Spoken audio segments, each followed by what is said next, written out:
the National Security Adviser Ajit Doval in Moscow, where he's met Vladimir Putin. This after the Prime Minister and Mr. Doval visited Ukraine recently. Can India be a serious player in the peace process? That's the message that needs to be seen. We don't know at the moment, but Vladimir Putin saying that he wants to meet the Prime Minister as well. They will be meeting most likely at the BRICS summit, which is going to take place in a short while from now. Ajit Doval, the National Security Advisor with the Russian President. But why are we looking at Ukraine today? Not just because of this important visit, but also because there are now reports that the United Kingdom has cleared the use of Storm Shadow cruise missiles for use by Ukraine against targets deep within Russia. That may push Russia's red lines. Now, these weapons already exist, but to use them in territory which Russia hasn't illegally occupied might be pushing that red line. What are we talking about? Well, this actually, the Storm Shadow missile, it can hit targets more than 500 kilometers away.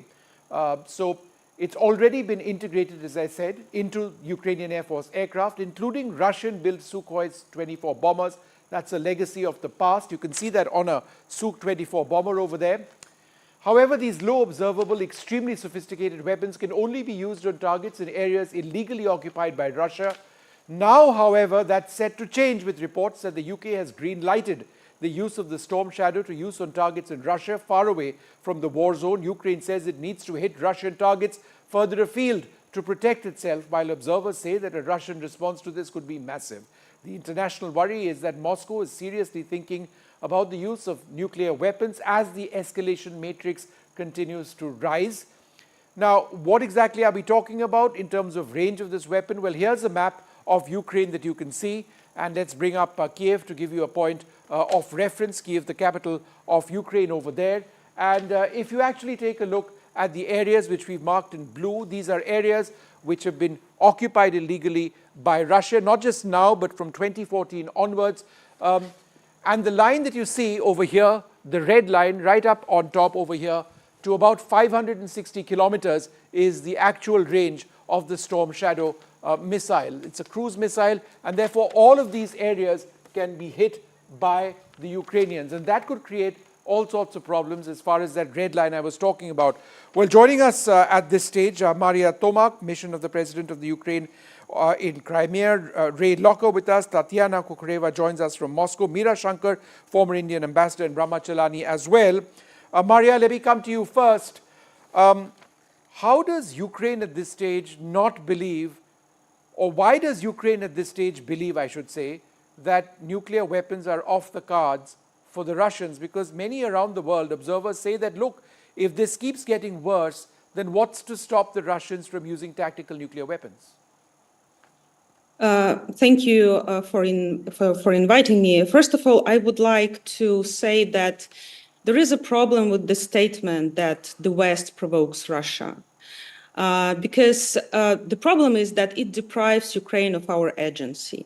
You know, as a person who sleeps every second night in the bathroom because only safe place in my apartment because of the rockets that are flying over to Ukraine and Shaheds from the Russian territory, I can tell you that Ukraine is a victim of the aggression, and Ukraine tries to defend ourselves. And we cannot afford, you know, to fall into this blackmailing of the Russian Federation that they're going to use the nukes. I think that nothing can stop them from using the nukes, unfortunately. And they don't need any factors, any actions from the side of Ukraine to do that. Okay. And as for the red lines, just a very important point, because we're discussing all the time these so-called red lines for the Russian Federation, but I think that the real red line was crossed in 2014 when Russia invaded Ukraine in the territory of the Crimean Peninsula. And unfortunately, not everyone noticed that. That was the red line crossing. I did point it out. I take that point that you're mentioning. But let me quickly go across to Tatiana as well. Again, you know, it's this nuclear threat which we perhaps seriously now need to talk about. When we started talking about this a couple of years back, people said, oh, it could never happen. But if there are cruise missiles potentially hitting targets deep within Russia, do you believe that the threat escalation matrix might go up in that direction? Well, Vishnu, I believe that there will be a response if we actually see that permission given, because that does change the whole situation completely. And just to follow up on what my Ukrainian counterpart has said, it's lovely to hear how Ukraine says, well, look, we're defending ourselves. No, you're not defending yourselves. The entire NATO is defending you, basically.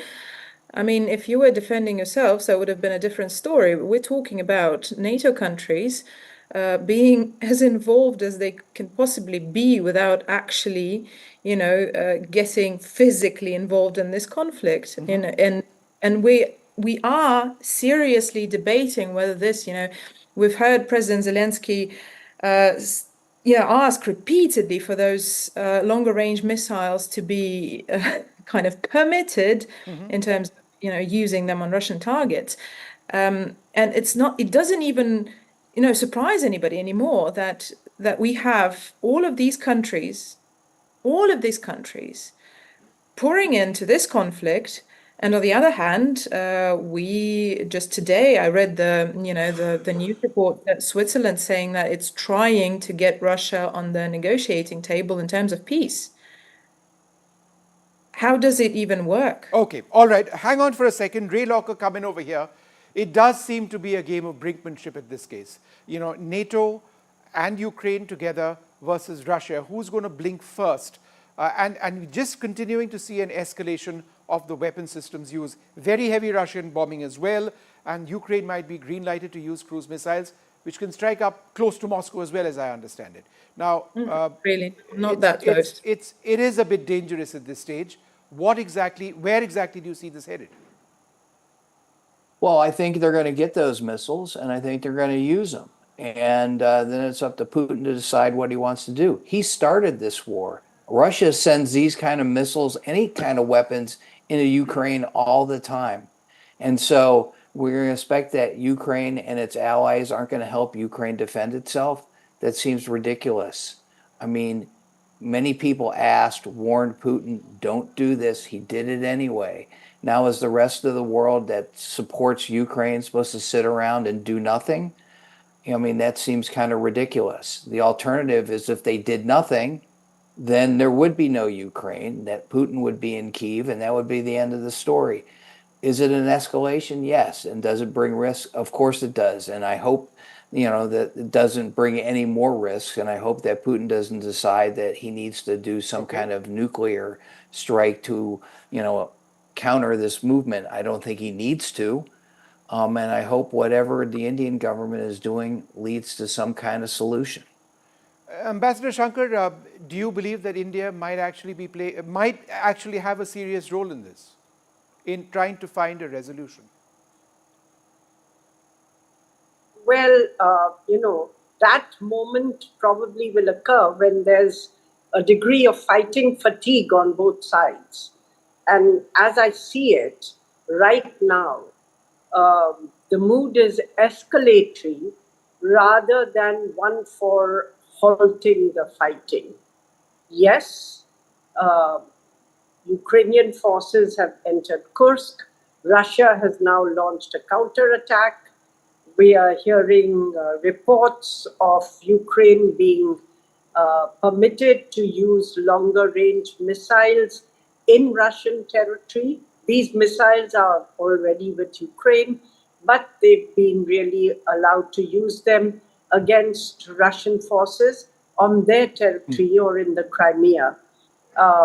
This would be a step up and an escalatory step, right, in terms of the potential for spiraling out of control. It does. In fact, I wanted to, ma'am, just go across to Dr. Chelani as well. Dr. Chelani, at this stage, is that, it just seems to me, and I've just come back from Ukraine, I've followed the situation in Moscow very clearly, irrespective of what India does, neither side wants to talk peace, right? Is that your sense as well? No, actually, I'm seeing the debate in the West changing now, partly because of the Ukraine fatigue, which has clearly set in. But the visit of Blinken and his British counterpart, David Lammy, both going together to Kyiv yesterday, is quite significant because of late, Western capitals are pressing Zelensky to adopt a more realistic war plan. The fact is that Ukraine's war strategy has floundered. First, its much hyped counteroffensive last year failed, and now its Kursk incursion into Russia has failed to stem Russia's territorial advances in eastern Ukraine.